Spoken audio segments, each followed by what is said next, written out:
দেখি সুন্দরীতে তুলি, সুন্দরী বলে কথা। কি ভালো লাগবে না? শ্রীরামপুরের মুড়িগঙ্গার পাড়ে রাস্তা যদি ভালো হয়, বিদ্যুতের আলো থাকে, শ্রীরামপুর কি ভালো লাগবে না?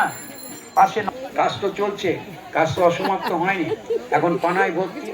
আমি নিজেও এসে দেখলাম সুন্দরী বানাচ্ছে বলো, পানাটাকে পরিষ্কার করতে হবে। জল ছিল, দেখে এলাম ওখানে দোল গোবিন্দপুর ছাড়িয়ে ব্রিজ পেরে একদম বিষ্ণুপ্রিয়া স্টেশন পারে, তার আমাদের এপারে নাদনঘাট থানা, তার পার বাঁধাতে হচ্ছে।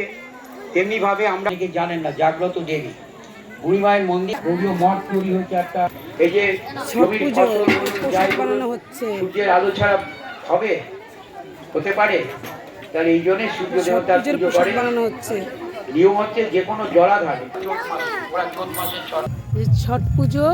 আমার সোনা মাটা দেখি, মা বেলুন দেখি, দেখতে এসেছি ছট পুজো। মা আবার আমার সোনা মা বেলুন নিয়েছে, এই যে নাচ করছে।